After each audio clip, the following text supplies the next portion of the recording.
Holy crap, Batman, what just happened? I'm Robert Maxfield, and this is Max Concert Photography. And this week's video and story is, are you prepared and do you know what you need to know in the world of music photography? Because it can come up and surprise you.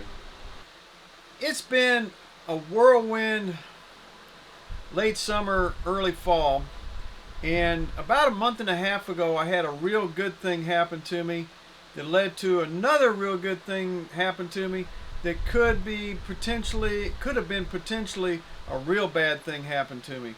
So the first good thing that happened about a month and a half ago, I get a phone call, and the phone call is, hey, we want to use one of your photographs for the cover of our magazine. Do you have it, and can we use it? So I had to look around and go through my archives, and I had the photograph, and that photograph will be on the front cover of a regional magazine coming up very, very soon. So when you make the front cover of this historic magazine, it's a great big honor, and you're really thrilled, and you just really can't believe it. It's a thing that has happened. It's a bucket list kind of thing. So I was extremely happy. Then, in the same breath, being told I've made the cover of the magazine, I get told, hey, we want you to shoot another cover, and this time it's of one of the pioneers of Deep Ellum in Dallas, and we'll probably do it at his house. Whoa, wait a minute. That's the good news. The bad news is, for most photographers, they would say, hey, I'm a live music concert photographer. That's the only thing I know.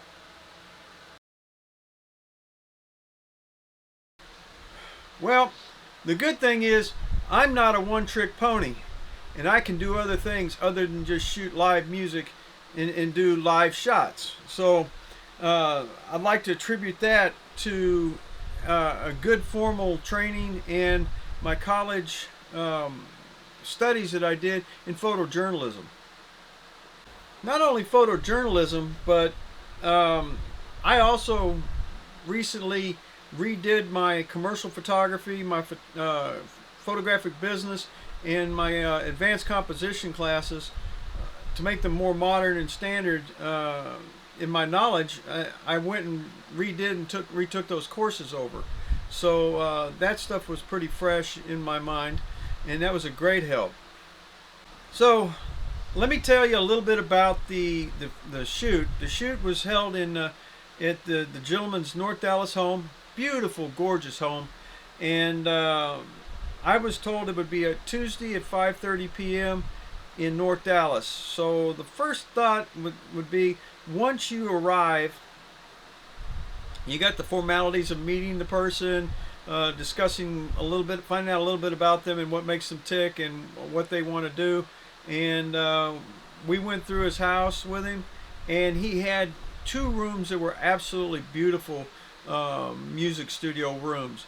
And one of them we used for the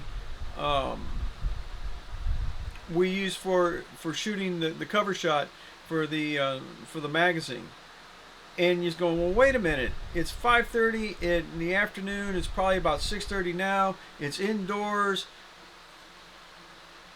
What gear did I have that I had to use? Well, the good news is I was prepared, because I'd studied under a gentleman named Greg Milano, and he helped me redo my my commercial photography. And I did a lot of shooting of, believe it or not, food, and I learned quite a bit about strobes and soft boxes and portable gear and tethering and stuff that normally most people that are doing concert photography and learning off of YouTube would have no earthly clue what that stuff is. So I told my publisher that I was going to actually photograph the gentleman as if he was a hamburger, and he was kind of like in shock and amazement. He didn't know exactly how to take it. So I packed up all my gear to go shoot this photograph, because I knew there wasn't going to be enough light and he had my publisher asked if I could bring lights, and I said yes. So one of the things I invested in a while back was this. This is a Godox 8200 Pro, and this is the Nikon trigger for it right here. And this is my portable lighting system. I have a Godox softbox, 2-foot softbox on a stand that goes with it. I have reflectors. I have the tethering equipment to hook it from the computer to the camera, so I can fire the camera remotely from the computer and adjust all my settings, and then you can see a bigger photo of what is actually being done. So I was prepared to photograph this person, where a lot of photographers that are music photographers don't have any idea. So I was like, oh God, this is going to happen. And this is the first time I had actually shot portraits using this setup ever, and it worked out really, really well. So surprise, if you get into music photography, there's a lot more to music photography than shooting live shows. Live shows is just the tip of the iceberg. So having the knowledge in order to be able to photograph that portrait was a couple things. One, I had learned in commercial photography how to do the basic setup for and use my lights and my equipment. The next thing I did is I immediately went out to YouTube, and there's a channel on YouTube called The Slanted Lens, and a guy named JP Morgan. And I looked at JP's tutorial on one light portraiture. Oops, when your battery goes dead, your battery goes dead. So anyway, I looked up JP Morgan's tutorial on one light portraiture and studied it for a couple days. I've seen it 2 or 3 times before.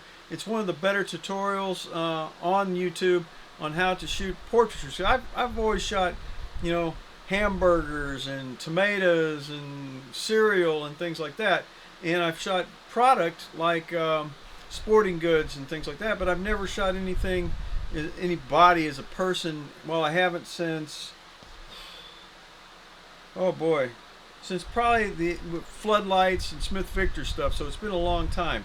So being capable of being able to shoot something other than what is on stage and being a pure live concert photographer gained me the cover of this magazine for the second time this year. So that's twice this year I'll be on the cover of this magazine.